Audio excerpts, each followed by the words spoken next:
মাংস পছন্দ করে না এমন মানুষ খুব কমই আছে। আমি তো বেশ পছন্দ করি, সাথে আমার বাচ্চারাও। আর আজকে আমি আপনাদের সাথে শেয়ার করছি ফার্মের মুরগি বা পাকিস্তানি মুরগি। যেটাই বলি না কেন, এই মুরগিটা যেভাবেই রান্না করা হোক খেতে কিন্তু একটু গন্ধ থেকে যায়। তো আমি ঠিক যেভাবে রান্না করি, এভাবে রান্না করলে কিন্তু আমার কাছে মনে হয় একটুও গন্ধ থাকে না এবং খেতেও বেশ মজা লাগে। আর যে কোনো মাংসর ক্ষেত্রে আমি কিন্তু রসুন অ্যাড করি। এতে করে রসুনটা খেতে এত বেশি মজা লাগে যে কি বলবো। তো এখানে আমি মাংস নিয়েছি প্রায় 1200 গ্রামের মতো, মানে 1 কেজির বেশি।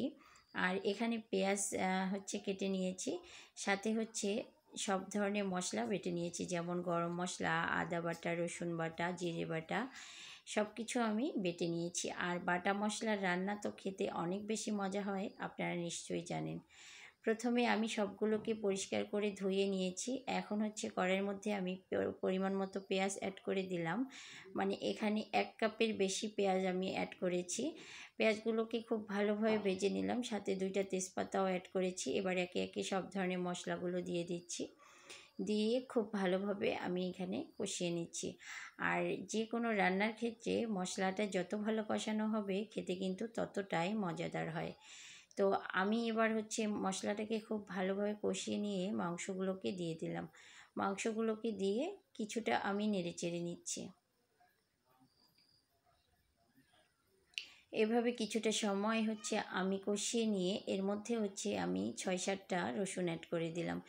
এই রসুনটা খেতে যে এত বেশি মজা হয়, আর যে কোনো মাংসতে একটু ভুনা করে রসুন অ্যাড করলে খেতে কিন্তু দারুণ হয়। গরম ভাত, পোলাও ভাত, যে কোনো কিছুর সঙ্গেই খেতে কিন্তু বেশ ভালো লাগে। তো আবারও আমি অনেকটা সময় ধরে এভাবে কষিয়ে নিচ্ছি। আমি কিন্তু এখানে পানি অ্যাড করতেছি না, কারণ এটা যেহেতু ফার্মের মুরগি খুব তাড়াতাড়ি কিন্তু সেদ্ধ হয়ে যায়। আর যেটুকু পানি থাকে একটু কষিয়ে নিলেই কিন্তু সেদ্ধ হয়ে যায়। এভাবে আমি বেশ কিছুটা সময় কষিয়ে নিলাম। এরপর এখানে আমি অ্যাড করে দিলাম 4টা কাঁচামরিচ। কাঁচামরিচটা দিলে ফ্লেভারটা অনেক বেশি সুন্দর হয় এবং খেতেও কিন্তু দারুণ লাগে।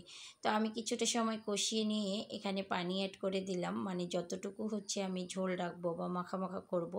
আমি পুরো পানিটা এখানে রাখবো না, কিছুটা কমিয়ে নিব। তো এভাবে নেওয়ার পর আমি নামিয়ে নিব। সর্বশেষে আমি এখানে ভাজা জিরের গুঁড়ি অ্যাড করেছি। ভাজা জিরে গুঁড়িটা দিলে একদম গন্ধ থাকে না, খেতে অনেক বেশি ভালো লাগে।